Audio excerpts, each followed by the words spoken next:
Ter Stegen a encore fait fort, les amis. Quelqu'un peut m'expliquer pourquoi ce mec-là sort jamais de sa ligne? Ça fait des années qu'il attend pour être titulaire avec l'équipe d'Allemagne. Pendant l'Euro, il nous a saoulé à cause de son manque de temps de jeu. Maintenant que Neuer lui a fait le plaisir de prendre sa retraite, le poté lui a fallu seulement 1 minute 30 pour se prendre un but. Et puis c'était un petit point. Il lui a mis dans les fesses, comme vous pouvez le voir. Apparemment, le mec s'est mis à rigoler tellement c'était drôle. Franchement, je sais même pas à quel moment ça a basculé pour lui. Le pire, c'est que même avec le FC Barcelone, c'est pareil. Le gars, André, il est scotché sur sa ligne. Comment vous m'expliquez que là, il n'a pas pu sortir? Si c'était Neuer, vous pensez qu'il allait rester là? Non, il allait sortir comme s'il voulait boomer le gars. Là où vous le voyez arrêté sur l'image, là, c'est là-bas, il est resté arrêté. Le gars est venu mettre ça dans les fesses. D'ailleurs, aujourd'hui, devinez quelle note il a eu? 5,9. Et mérité? Franchement, je pense que si le FC Barcelone veut aller loin la saison prochaine, parce que cette saison, c'est mort, il n'y a pas d'argent, il va falloir penser à vendre ce mec-là et acheter quelqu'un d'autre. Parce que lui, là, c'est clairement un obstacle pour aller remporter un titre. Heureusement que pour l'instant, défensivement, c'est solide. Ceci dit, les amis, dès la semaine prochaine, c'est le retour de la Ligue des Champions. Regardez un peu tous les bangers qui nous attendent. Et comme vous le savez, la Ligue des Champions se jouera désormais sur 3 jours, c'est-à-dire le 17, 18, 19 la semaine prochaine. C'est vrai que cette nouvelle version nous permet d'avoir de gros matchs dès le début, mais après, comment on fait pour tout regarder? Franchement, parce que là, il y a plein de bangers là. C'était sûr, c'était sûr. Regardez bien ce que Karim Benzema vient de poster en story Instagram. Comme par hasard, quelques jours après que Cristiano Ronaldo ait dit « Je préfère Mbappé à Benzema ». Et au nom, seules les personnes qui savent à quel point Benzema peut être rancunier savent à quel point c'est une story touchée. Alors carrément, dites-vous, il y a un mec qui avait prédit ça. Quand la vidéo de Ronaldo est sortie il y a 2 jours, il y a un mec qui a dit que Benzema allait poster sans story. Ça n'a pas raté. Il a pris son ballon d'or au milieu de sa cuisine, au milieu de sa grande table à manger. Il l'a posé.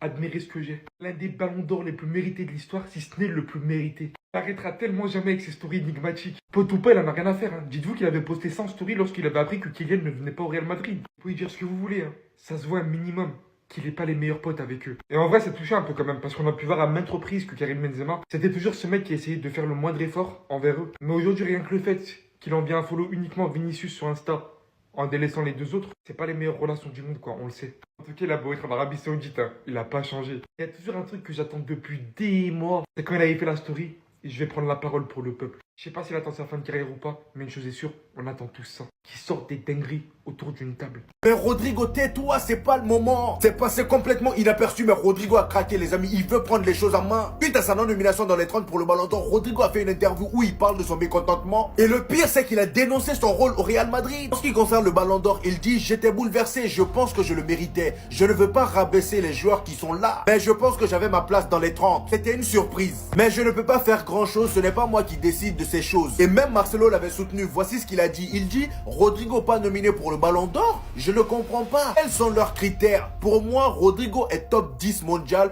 ou à la limite top 15. Et il a raison, on va pas revenir sur ça. Et en ce qui concerne le Real Madrid, regardez les propos de malade qu'il tient. Souvent, je ne fais que combler le vide qui manque devant. Y a-t-il quelqu'un qui manque là-bas? Mettez Rodrigo. Est-ce qu'il manque quelqu'un à droite? Mettez Rodrigo. Quelqu'un manque-t-il en tant que neuf? Mettez Rodrigo, c'est tout. Cela peut me déranger un peu, mais je suis un joueur d'équipe. Même si c'est pas le moment de sortir ce genre de déclaration, est-ce qu'il a tort, les amis? Depuis qu'il est au Real Madrid, on l'a jamais considéré. Quand il manquait un neuf, c'est lui qu'on a mis en neuf. Le gars, on l'a trimballé à tous les postes de l'attaque. Après, j'ai envie de dire, t'es dans le même club que Vinicius, malheureusement pour toi. Donc, faut bien faire un choix. Waouh! Lamine Yamal vient de prendre une autre dimension, les amis. Il vient d'être validé par Cristiano Ronaldo. Et pas qu'un peu, les amis. Il a vraiment placé Lamine Yamal au sommet. Et pendant ce temps, cet insolent suprême était en train d'arracher le trophée du meilleur joueur du mois d'août à ses aïeux. Après avoir été nominé pour le trophée Copa et pour le Ballon d'Or à seulement 17 ans. Et c'est pas ça le pire. Au moment où je vous parle, les amis, Lamine Yamal est le meilleur passeur de cette saison. Encore mieux, il est le meilleur passeur de l'année 2024, les amis, avec 21 passes décisives. Et oui, il dépasse Kevin De Bruyne, l'un des meilleurs milieux de l'histoire du football. Le poteau vient à 17 avec ses trucs sur les dents. Voilà, il n'en a rien à battre de ses aïeux. En les 5 grands championnats, malgré tous les milieux qu'il y a, Lamine Yamal est devant, meilleur passeur. Et en sélection, ça me fait mal de le dire, mais il fait même mieux que Vinicius, les amis. Lamine Yamal avec l'Espagne, c'est 16 matchs, 3 buts et 9 passes décisives, alors que Vinicius, en 34 matchs, c'est 5 buts et 5 passes décisives. En fait, j'ai compris, ce gars-là, il lui manque juste 2 choses pour écraser tout le monde. Empiler des buts parce que les passes, il le fait déjà. Et changer de club parce que oui, pour devenir meilleur, il faut aussi remporter des trophées. C'est pas le trophée Gamper qui va te donner Ballon d'Or. Hein. Et d'ailleurs, dans la vidéo YouTube de Cristiano Ronaldo, Rio Ferdinand, son ancien coéquipier à Manchester United, l'a demandé est-ce qu'il voit Kylian Mbappé remporter le Ballon d'Or. Et voici sa réponse. Il dit Mbappé, je pense qu'il peut être Ballon d'Or.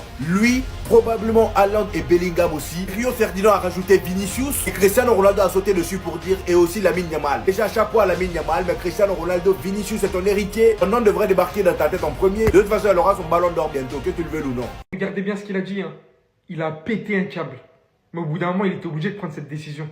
On l'entendait pas trop dans la vidéo, mais en clair, voici ce qu'il a dit après la défaite hier face à l'équipe de France. Dans la séquence concernée, autour de plusieurs journalistes, il a cité « Ika stop, j'arrête », faisant directement croire à une retraite internationale. Et derrière, il a rajouté en interview « Si tu n'es pas assez bon, tu dois tout donner ». Certains ne font même pas ça, dans ce cas, il n'y a pas d'espoir. La vérité, je sais qu'il y a des personnes qui vont dire « Ouais, mais il abandonne le combat, il rejette la faute sur ses coéquipiers ». Je suis désolé, mais à un moment donné, moi je le comprends. Ce joueur aujourd'hui a quand même réussi dans une équipe comme Genk, comme Wolfsburg et encore comme City. Il n'a pas toujours joué aux côtés des coéquipiers les plus forts qu'il se doit. Mais tout ce qu'il a demandé jusqu'à maintenant, comme il le cite très bien, le strict minimum, le maximum d'efforts. Même si tu n'es pas le meilleur sur le terrain, il faut qu'on voit que tu te donnes à 100%. Et ce n'est pas ce qu'on a ressenti hier chez l'équipe belge. Et surtout au niveau que Kevin De Bruyne a affiché comparé à ses coéquipiers. Vous rajoutez à tout ça des problèmes externes en dehors des terrains. On a pu y avoir avec beaucoup de joueurs belges jusqu'à maintenant, comme Thibaut Courtois actuellement également. Dans la globalité, il y a une totale mauvaise gestion dans cette équipe. Et c'est pas du tout comparable par exemple comme aux équipes avec Gareth Bale et le Pays de Galles, Ibrahimovic avec la Suède, parce que les joueurs concernés savaient que leur coéquipier se donnait à 100%. Kevin De Bruyne connaît le potentiel plein de la Belgique. Et c'est absolument pas censé être le résultat affiché sur les dernières années. Donc on est totalement sur une réaction totalement compréhensible. Je pense vraiment qu'une éventuelle retraite internationale mettrait encore plus bas la Belgique. Mais si au bout d'un moment il n'y a aucun effort fourni, il faut se retirer. Mais à ce que je sache, il peut aussi citer de tels propos pour mettre un certain coup de pression